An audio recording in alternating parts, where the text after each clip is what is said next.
mbokk yi dal leen ak jàmm ñu fàttaliku lu gënoon a fës ci wàllub xibaar yi niki diiwaanu Kaffrine ak ca Kaolack atum 2023 wuteeg lool tiis daldi leen gane si ci ndorteelu at mi ñaari bis daldi mbëkkante ba gën gaa néew lu toll ci ñeent fukk ak lu teg ñàkk ci seen bakkan juróom fukk ak lu teg jële ci ay gaañu gaañu li ni mel moo ngi amoon niki juróom-ñetti fan ci weerub janvier atum 2023 ca saasa kàddu yile le président Macky Sall jot cee yëkki ginnaaw bi mu fi ñëwee. gis la boo xam ne dañu yeewoo ak moom muy accident boo xam ne bu ñuy xool ci suñu histoire mel na noonu parce que ñu gis accident circulation ay oto yu entraîné autant de morts fanweeri nit ak juróom-ñeent ñàkk nañ seen bakkan ci accident bi fanweer ak juróom si saa si ñeent ñi ñëwee ci l'hôpital dañu faat téeméeri nit ak fanweer ak juróom-ñeent ñoo nekkoon ci ñaari oto yi muy lim bu 10 ñu gis ne nag jot na ñu jël ay matuwaay ci oto yi transporté doomu aadama ci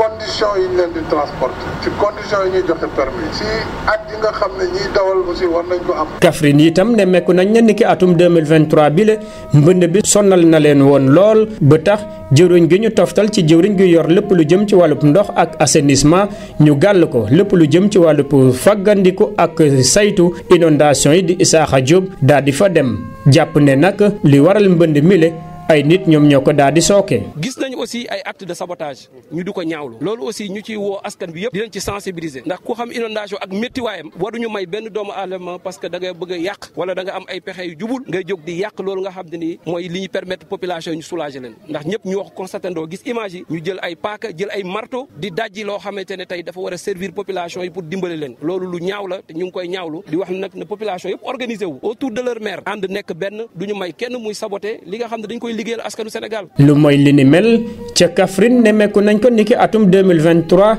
rawatina ci njeexital gi ay daay yu am solo ba ca jiitu ca Xelkom toftal ci ba ca Xelkom Koowe nekk ca département bu Malem Hodar rax ci dolli lu toll ci ay hectares yi hectares daal di defub dóom.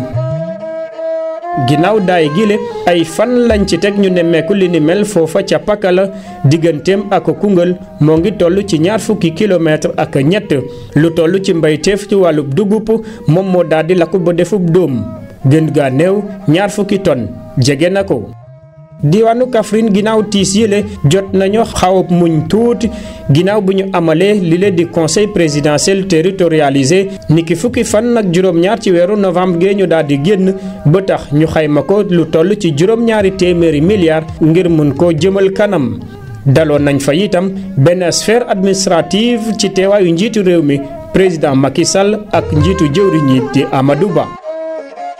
ginnaaw Kaffrine diwaanu Kaolack moom itam desul ginnaaw niki atum 2023 ba ca gën a fës bokk na ci borom ñaari tur ya nga xamante ne dafa faatu woon te ñu suuloon ko ay gune daal di dajaloo daal di ko sulli boole si taal ko. yëf yaa nga amee niki guddi gaaw 20 fan ak juróom-ñeent jàpp dibéer fanweeri fan ci weeru octobre atum 2023 ci sëg ya nekk ca Léona Niassène nga xamante ne mbooloo bi foo ko daal di natt weesu na ko ay gune jot faa dajaloo ginnaaw ñetti fan ya nga xamante ne ñoo ngi dàqanteeg way takku der yi ngir amal li ni mel mujjanteel ga ñu daal di jëf seen jëf jooje.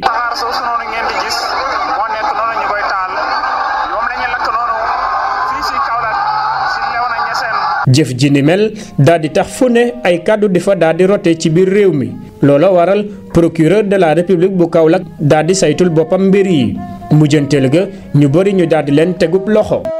lu toll ci fukki nit ak juróom ya nga xamante ne jàppoon nañ leen ci coowal góor jigéen bu ñu suli woon te mujjee ko lakk fii ci Kaolack daal di nañ ko criminaliser ki def li ni mel mooy procureur général près le tribunal grande instance bu nekk ca Kaolack.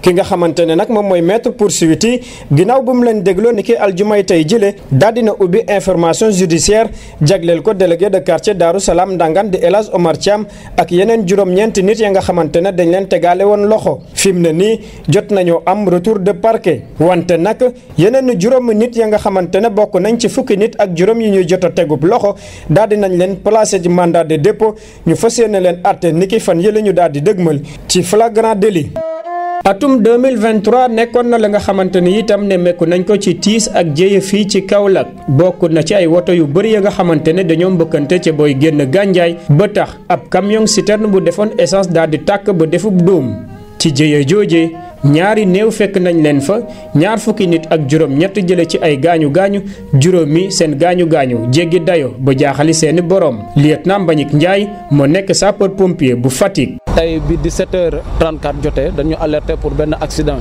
ci sortie Melongij jëm Gandiaye ci hauteur station Titan Oil bi ñu dikk yegsee sur les lieux ñu gis que ni carambolage la maanaam ñetti ose yu tase benn bi di particulier benn bi di bus benn bi di camion citerne.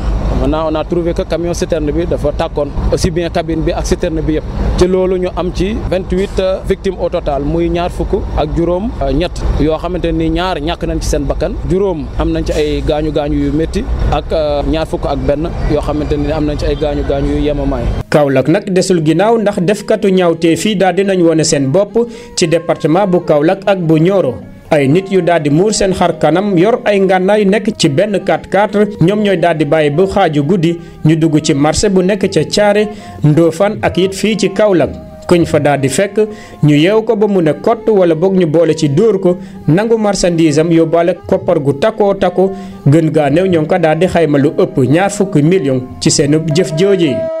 Kaolack ba léegi nii gréew liggéeykatu gox-goxaat yi moom itam kenn dootu ko fàtte fii ci commune bu Kaolack. liggéeykat municipaux yi daal di am jàppante wu am solo bi dox seen digganteeg seenub maire mu jàppoon ne gerew googe du fi am. dañoo sonn Serigne Mboup dafa sore askan wi sore nga liggéeykat yi ñëw maire ne da ngay dàq dugalaat amul fenn Serigne Mboup dictateur la. agents municipaux yi Serigne du ñu moot bu bëggee ñu noot na dellu CCBM na dellu chambre de commerce wala cœur de ville mais jamais à la mairie de Kaolack lu mu ko jëlee nañu ko. jàppante boobee sax dem ba mujj ak ji tribunal ndaxte tegoon nañ ci loxo lu toll ci juróomi agents municipaux bokk na ci président intersyndical liggéeykat yu nekk ci gox-goxaat yi di Cheikh Seck boobu ba léegi nii nag Serigne Mboup mi nekk maire bu Kaolack daal di jël yoonu tribunal def ko ngànnaayam saa su ne képp ka nga xamante ne wax nga kàddu yu woro ak gis-gisam mu daal di la yóbbu fa mbaxane doone benn taskatu xibaar yi sax desuñ ca gannaaw. atum 2023 moo ngi jeex ci xar kanam bu daal di bell fii ci Kaolack ginnaaw ba nga xamante ne nag amal nañ fi conseil présidentiel territorialisé jëmal ko kanam li ni mel lu toll ci junniy milliards la ñu daal di jagleel diiwaan bu Kaolack rax ci dolli ñu amal fi inauguration maison de la jeunesse et de la citoyenneté gu njëkk ci Sénégal niki fukki fan ak juróom-benn ci weeru novembre atum 2023. mbokk yi teewlu seen rajo Sud FM góor ak jigéen fu ngeen mënti toll atum 2023 moo nga daal di jeex atum 2024 moo nga taxaw ci bunt bi ñuy ñaan su naree ñaaw yàlla na dàq atum 2023 nekkoon seen naataango Birama Ndiaye fii ci Kaolack ngir rajo Sud FM.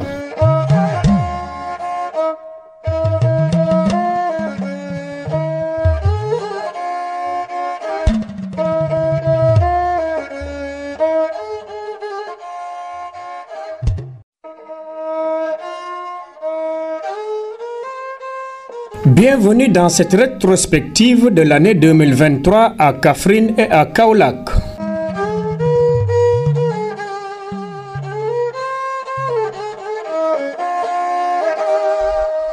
Une année pas comme les autres. 2023 a été trop dramatique dans la région de Kaffrine avec cette collision de deux bus de transport en commun qui a fait une quarantaine de morts et plus d'une cinquantaine de blessés.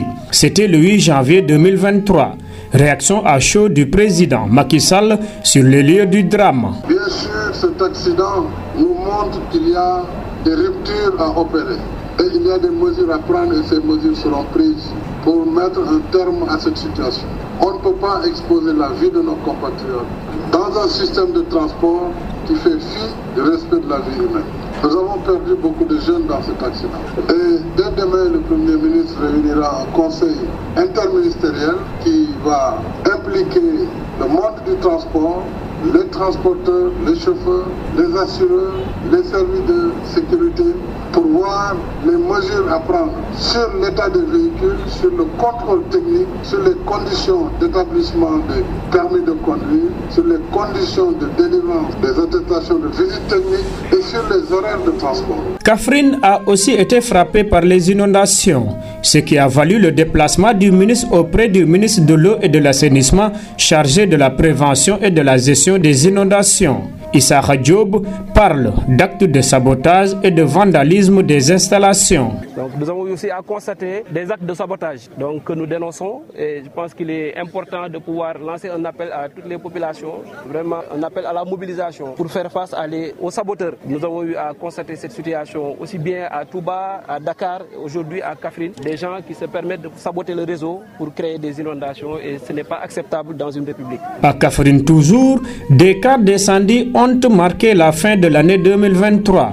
D'abord à Khelcom, puis à Khelcom Koé dans le département de Malem Hodar, emportant ainsi des hectares de tapis herbacés.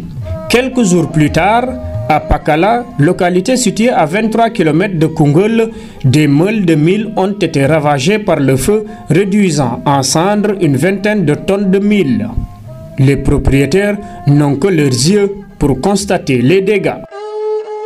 La région de Kaffrine a accueilli le conseil présidentiel territorialisé le 16 novembre où une enveloppe de 700 milliards de francs CFA aura suffi pour son développement. Une sphère administrative a été inaugurée en l'occasion par le chef de l'État Macky Sall et le premier ministre Amadou Ba.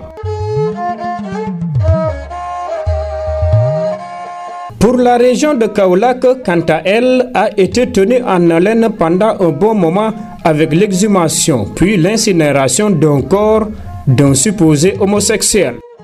Les faits se sont déroulés dans la nuit du samedi 29 à dimanche 30 octobre 2023 devant le cimetière de Léona Niassène où une foule immense de jeunes s'était rassemblée après 3 jours de course-poursuite avec les forces de l'ordre. Finalement, ils sont passés à l'acte.